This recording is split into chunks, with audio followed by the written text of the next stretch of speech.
মিটামিটি কাটাইলাম জিন্দেগি, বলুন মিটামিটি কাটাইলাম জিন্দেগি, চোখে দেখা হারাইলাম বন্দেগি, হায়রে চোখে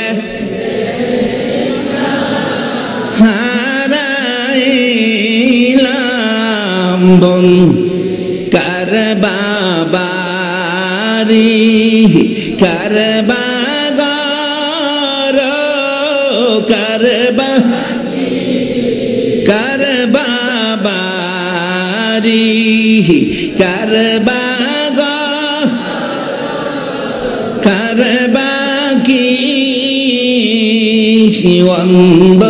অন্ধকার কবরে হবে বসতি, হায়রে অন্ধকারে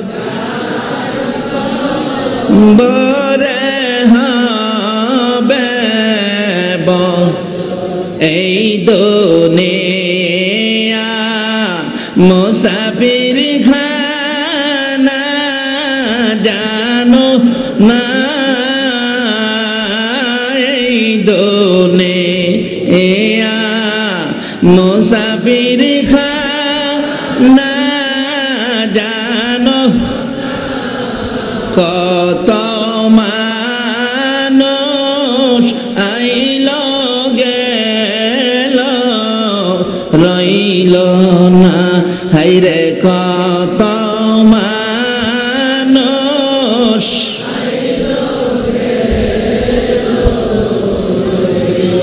বাবা রে, কত রঙের ঘর বাড়ি করছি বাবা, মইরা দেখেন এই ঘরের ভিতরে আর জায়গা নাই বাবা রে বাবা। একটা মানুষ জুতা পাওয়া দেওয়া যাইতেছে না, টাইলস করা কি সুন্দর, কেমনে দেবো, দেখলে তো মায়া লাগে, কিন্তু এই ঘরটার মধ্যে তুমি মইরা দেখো কত মানুষ জুতা পাওয়া যাইবো, তোমার জীবনের শেষ দেখা দেখতো, এই সময় তো না করতা, কিন্তু অহনার না করার ক্ষমতা নাই, এই সময় প্রত্যেকের আসবে কিনা বলুন বাবারা। এবার দাওয়াত দিয়া বইছে, দাওয়াত কবুল করছে, ফিফরাইডা হে প্রভু গো, আমার কি ক্ষমতা আছে তোমার নবীরে খাওয়াইতাম, কিন্তু আমার একটাই ভরসা, কে ভরসাটা কই, সবাই বলুন ভরসাটা কই, এ আল্লাহ কি আছে হনো, তাহলে মুসলমানদের সকল জিনিসের ভরসা থাকবে কার উপরে, এই এই ঈমান এই বিশ্বাসটা বাড়িতে নেন, মুসলমানদের সকল ভরসা থাকবে কার উপরে, এই ভরসা থাকতে গেলে আমরা কই যাইতে হইব, কি করতে হইব, এটাই তো আইতাছি আমি সামনে।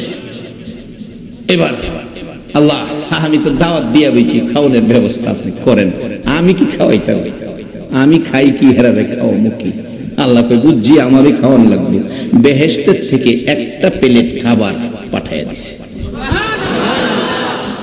কইছে ফিফরারে সুলাইমান রে কইস বিসমিল্লাহ সহ এতে বন্টন শুরু করতে, অথচ এই বিসমিল্লাহটা অন্য কোন নবীর জন্য বাজেট হয় নাই, এই বিসমিল্লাহটা এত বরকত, এটার বাজেটটা করেছে আখিরি নবীর জন্য। আমরা নবীর মাধ্যমে যত বাজেট হয়েছে, এই বাজেটের অংশীদার কেডা কোন তো, আমরা না, আমরা না, আল্লাহু আকবার বলো। আরেকবার সুলাইমান নবী বিপদে পড়ছেন, বিসমিল্লাহটা আবার দুনিয়াতে আইছেন, কোরআন শরীফ আছে ইন্নাহু মিন সুলাইমানা ওয়া ইন্নাহু বিসমিল্লাহির রহমানির রহিম। সুলাইমান নবী একবার কইছেন আল্লাহ আমি তোমার সারা মাখলুকরে এক ওয়াক্ত খানা খাওয়াইয়াম, অনুমতি দাও। আল্লাহ কয় এটা তোর দায়িত্ব না, তুই পারতি না। না আমি পারুম, দেন দায়িত্ব, আমারই দায়িত্ব দেন, আমি অনুমতি দেন। আল্লাহ কয় তুই পারতি না তো, এটা আমি আল্লাহর দায়িত্ব, তুই কেমনে খাওয়াইবি? কয় না আমার মন চাইছে। কইতে যা পারলে খাওয়া। ফাঁক শাক করে হাই হাই টাল ফালে দিছে, তখন আত্মুখ দিয়া সকল মাখলুক তো দাওয়াত। এর মধ্যে সমুদ্রের কিনারে একটা মাছ আয়া হা করছে, হা করে কইতেছে সুলাইমান দাওয়াত দিছো বলে, আমার একটু কাজের ঝামেলা আছে, সাইডটা দিলে দাও আমি খাই আগে জায়গা। এই যে হাকেরা দুই ঠোঁট ফালায় তুইছে, জিন আর ইনসান, তাফসীরের ঘটনা, জিন আর ইনসান মিলে সমস্ত মাখলুকের লেগে যে খাওন খাওয়াইছিন, এটা সব দিনিয়া মাছের মুহ ফালাইছে। সব দি ফালাইয়া সারছে পরে দুইটা ঠোঁট জমায়া আবার হা করছে। সুলাইমান খাওন দাও, দাওয়াত দানছ। সুলাইমান তো আমি লজ্জিত। কেন দাওয়াত দিছ না?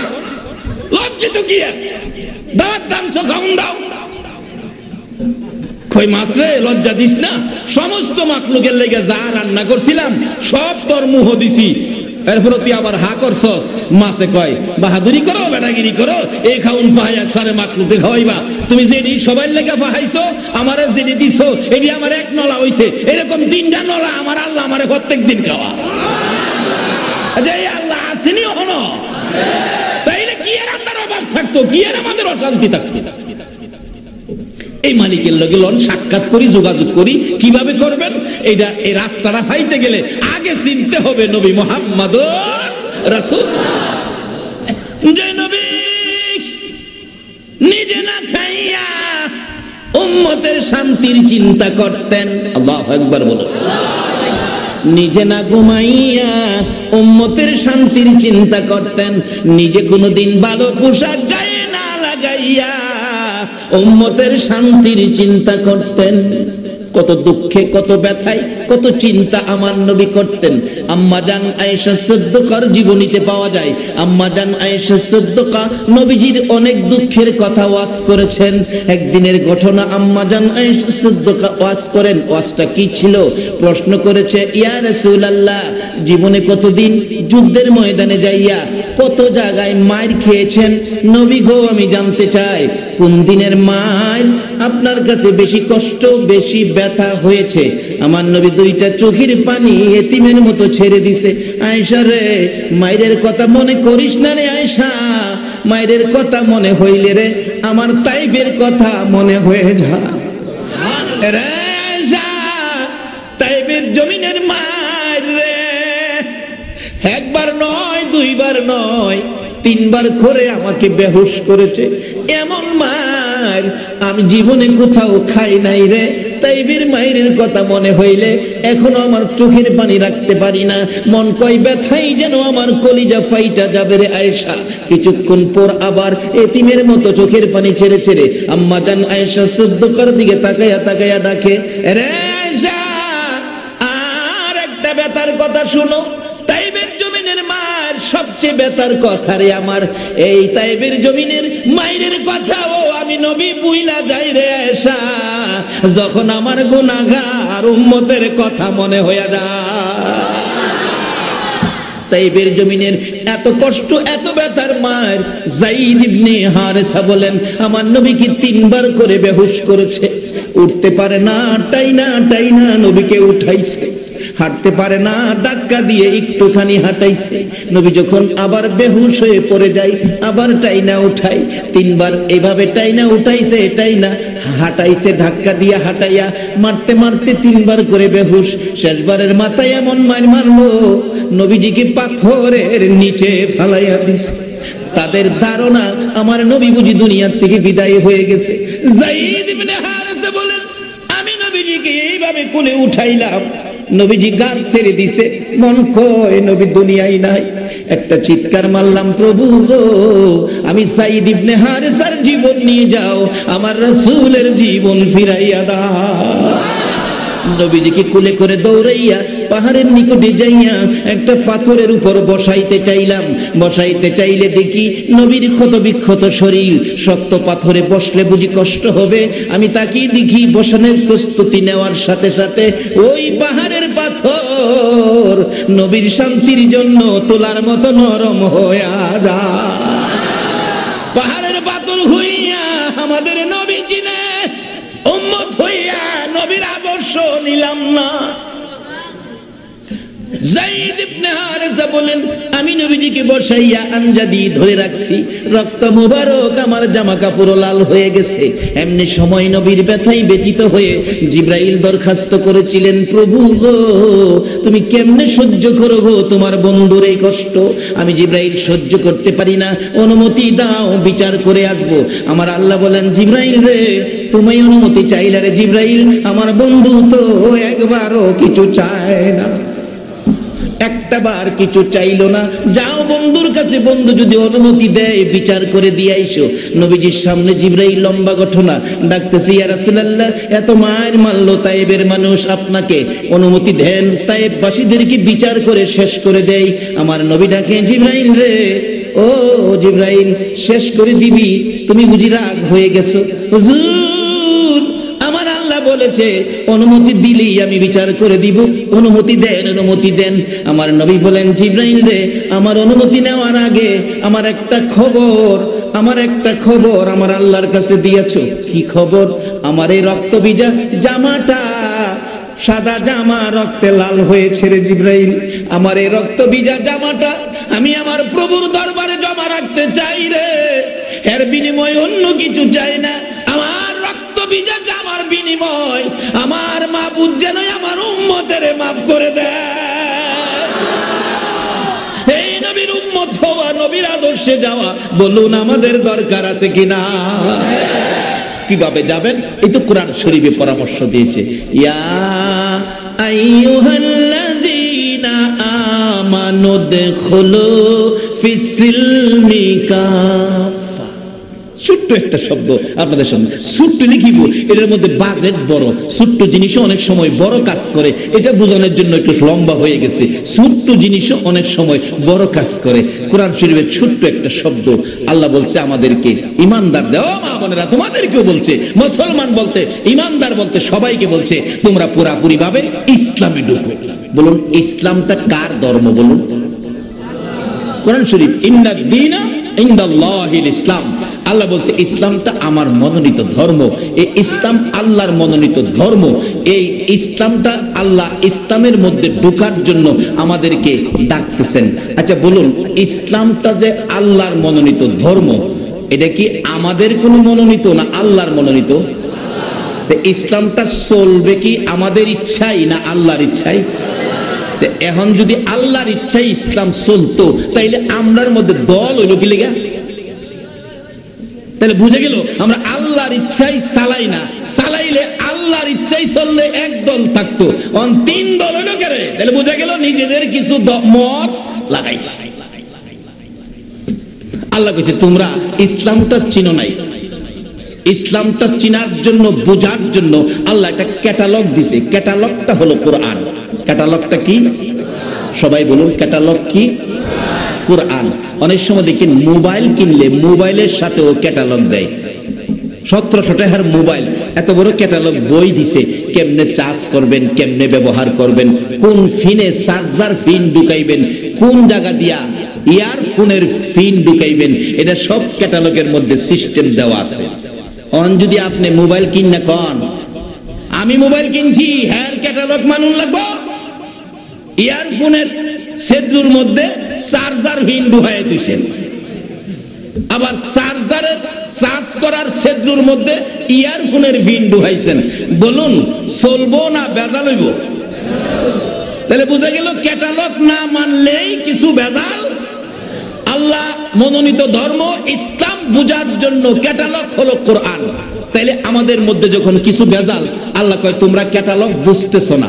এই ক্যাটালগটা বোঝানোর জন্য আমি আরেকজন ইঞ্জিনিয়ারও পাঠাইলাম।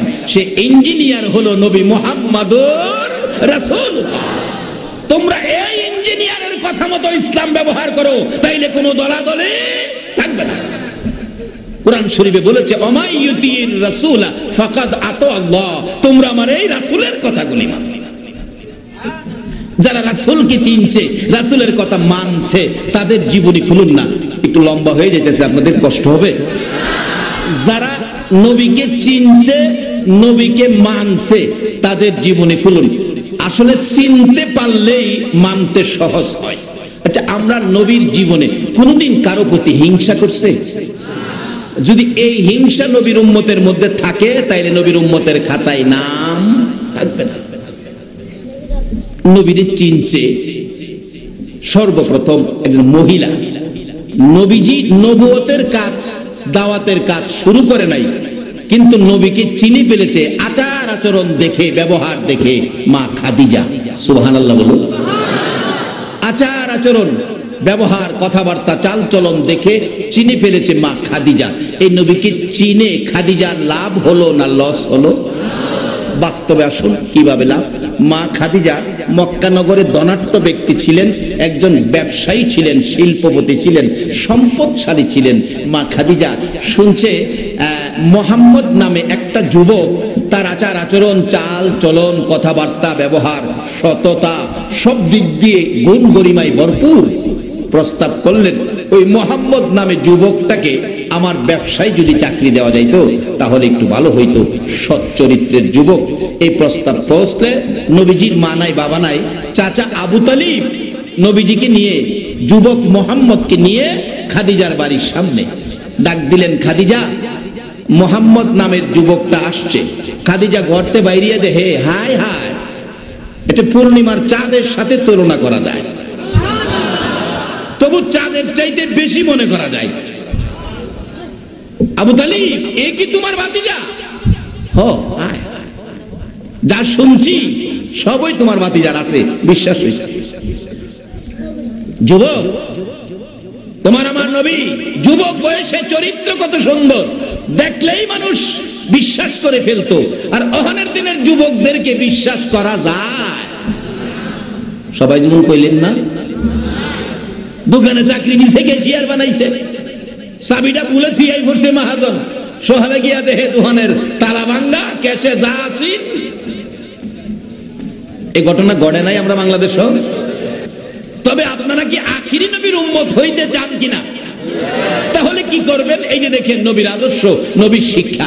নবীজি দাঁড়াইয়া রয়েছে, কোনো কথা কয় না, চাচার উপরে দিয়া বাতিজা কথা কয় না।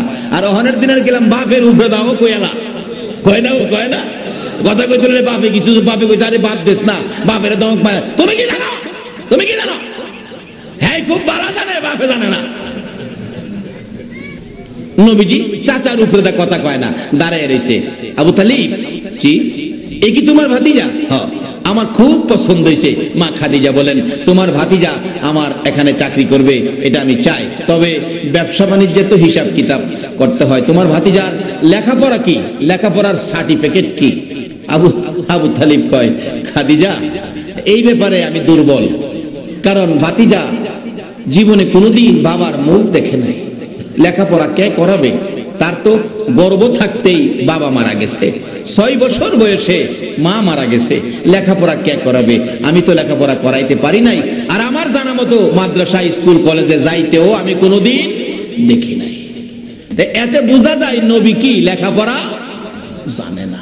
আচ্ছা, আসলে কি নবী লেখাপড়া জানে না? আপনাদের মত কি দেখি? সবাই বলতে হবে জানে। জানে, কারণ নবী এমন এক ভার্সিটির ছাত্র, যে ভার্সিটির ছাত্র একজন শিক্ষকও একজন।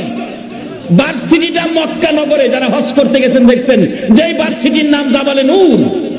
জাবালে নূর, ছাত্র একজন, শিক্ষক একজন। ছাত্র হলো মুহাম্মাদুর রাসূলুল্লাহ, শিক্ষক হলো লা ইলাহা ইল্লাল্লাহ। শিক্ষক একজন, ছাত্র একজন। এই ভার্সিটির অন্য কোন কোচিং সেন্টার নাই, এই ভার্সিটির ছাত্র হইব। এখন তো কোচিং সেন্টার বাইছে, যেখানে মনে হচ্ছে ভর্তি করবেন, কোচিং করেন না, কিন্তু এই ভার্সিটির ভর্তি হওয়ার কোচিং সেন্টার নাই। খাদিজা ডাকতেছে, আবু তালিব লেখাপড়া? আমার জানা মতো লেখাপড়া করে নাই, তাইলে তো ব্যবসা দেওয়া যেত না। একটা চাকরি তোমার ভাতিজারে ছাড়তাম না, আমি একটা চাকরি দেব। কি চাকরি? মরভূমিতে বেড়া, বকরি, দুম্বা, উডেরে রাখালের দায়িত্ব দিব, ঘাস পানি খাওয়াইব। এটা কি তোমার ভাতিজা পারবো? নবীজির চাচা একবার ভাতিজার সুন্দর চেহারার দিকে চায়, আবার খাদিজার দিকে চায়, আবার মরুভূমির রৌদ্রের দিকে চায়।